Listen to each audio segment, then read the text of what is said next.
ფინანსთა სამინისტრომ ბარტერული ოპერაციების დღეგეთი დაბეგვრასთან დაკავშირებით მიდგომა შეცვალა. საჯარო გადაწყვეტილებაში, რომელიც უძრავი ქონების მიწოდების შემთხვევაში ბარტერული ოპერაციების დღეგეთი დაბეგვრას გულისხმობს, ცვლილებები შევიდა. აქამდე მოქმედი წესით დღეგეთი დაბეგვრა ძირითადად სანაცვლოდ მიღებული მიწის საბაზრო ფასიდან ხდებოდა. ახალი გადაწყვეტილებით კი დღეგე იმ აქტივის საბაზრო ფასზე დაირიცხება, რომელიც უფრო მაღალი იქნება მიღებული მიწის ნაკვეთის თუ გადასაცემი ბინების.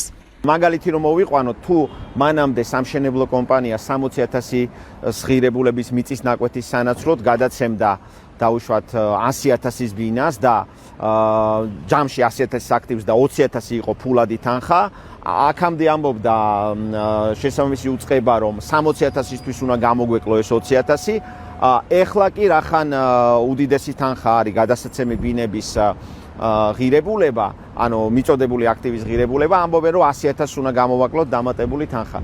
სპეციალისტების განმარტებით პრაქტიკაში ხშირი იყო შემთხვევები, როდესაც დამოუკიდებელი ექსპერტის ან შემფასებლის მიერ დადგენილი მიწის საბაზრო ფასი მკვეთრად ჩამოუვარდებოდა მხარეთა შორის რეალურად შეთანხმებულ გარიგების ეკონომიკურ ღირებულებას. ასევე საგადასახადო ორგანოსა და ბიზნეს შორის ჩნდებოდა დავა რეალური დასაბეგრი ბაზის შესახებ. ახალი რედაქციით კი თუ ადგილი აქვს შერეულ ბარტერს, ფულადი და არაფულადი ფორმით ანაზღაურებას და თუ კომპეტენტური შემფასებლის დასკვნით დადგენილი მიწის საბაზრო ფასი ნაკლებია მხარეთა შორის რეალურად შეთანხმებულ გარიგების ფასზე. დღეგეთი დასაბეგრი თანხის განსაზღვრისას შესაძლებელია გამოყენებული იყოს არა ექსპერტის მიერ განსაზღვრული ფასი, არამედ მხარეთა შორის შეთანხმებული გარიგების ფასი. ალბათ უფრო პრაქტიკული кейსებიდან წამოვიდა საჭიროება იმისა, რომ მსგავსი ოპერაციების შემთხვევაში დღეგეთი დაბეგვრის თქვა ზუსტი მექანიზმი განსაზღვრული იყო უკვე არსებულ საჯარო გადაწყვეტილებაში.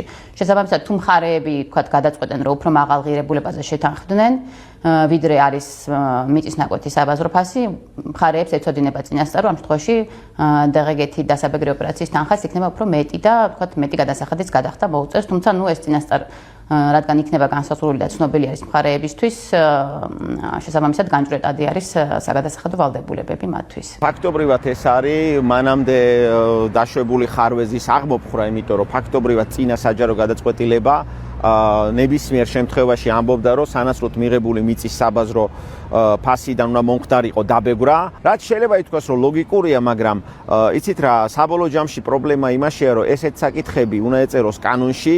აი მაგალითად კანონში ჩვენ ვერ ამოვიკითხავთ იმას, რომ რომელიც უფრო უდიდესი თანხა იქნება მიღებული ქონების საბაზრო ფასს და გადაცემული ქონების საბაზრო ფასს შორის, იქიდან მოხდეს დაბეგვრა.